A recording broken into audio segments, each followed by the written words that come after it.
हर हर महादेव दोस्तों, कैसे हैं आप सभी। मुझे उम्मीद है कि महादेव की कृपा से लोग सभी बहुत अच्छे। तो दोस्तों, जैसा कि आप लोगों को पता है, ये महादेव के नीलकंठ स्वरूप की एक कथा का पार्ट 1 मुझे उम्मीद है आप लोगों ने देखा होगा और आपको अच्छा लगा होगा। अगर आपने नहीं देखा है, ऊपर दिए हुए आई बटन पे जरूर क्लिक करके उसे देख और फिर ये वाला पार्ट। तो दोस्तों, समुद्र मंथन के बाद जब समुद्र से हलाहल विष निकला, तो जब देवताओं के पास और कोई उम्मीद नहीं बची, जब सबने हार मान ली, तब सबने एक ही नाम पुकारा, महादेव महादेव महादेव। समस्त देवी देवता और असुर भयभीत होकर कैलाश पर्वत पर शिव की शरण में पहुंचे। उन्होंने महादेव से प्रार्थना की कि वे इस भयंकर विष से सृष्टि की रक्षा करें। सब अपनी अपनी जान की चिंता में थे, लेकिन महादेव शांत और ध्यान मग्न बैठे। और फिर जो हुआ वो हमें जीवन की सबसे बड़ी सीख देता है। भगवान शिव ने एक पल भी संकोच नहीं किया। उन्होंने इस भयंकर हलाहल को अपने हथेली पर लिया और एक ही घूंट में पी गए। देवी पार्वती ने तुरंत उनके कंठ को पकड़ लिया ताकि विष उनके शरीर में प्रवेश न कर पाए, और वहीं रुक गया। विष के प्रभाव से शिव का कंठ नीला पड़ गया।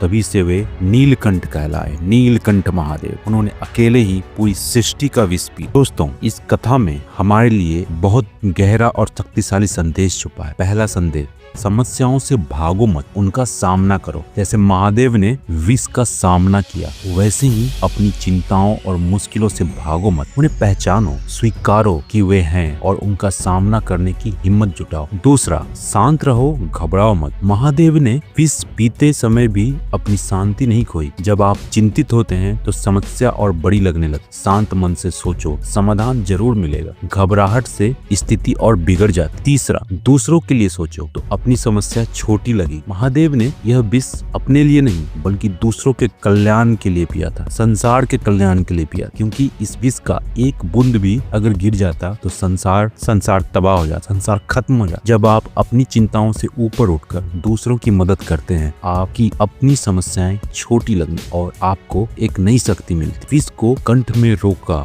मन में नहीं। महादेव ने विष को अपने कंठ में ही रोक लिया, उसे अपने भीतर जाने ही नहीं दिया। इसका मतलब है समस्याओं का सामना, उन्हें संभालो, लेकिन उन्हें अपने मन और आत्मा पर हावी नहीं होने दो। उन्हें अपने भीतर की शांति को भंग मत करने। दोस्तों, अगली बार जब जीवन में कोई हलाहल विष की तरह कोई समस्या आए, कोई परेशानी आए, कोई विपत्ति आए, तो महादेव के नीलकंठ स्वरूप को याद जरूर। आप भी अपने अंदर उस दिव्य शक्ति को जगा सकते, हर विष को खत्म कर सकते। आपको बस अपनी आंतरिक शक्ति पर विश्वास करना होगा, शांत रहना होगा और सामना करना होगा। हर हर महादेव दोस्तों।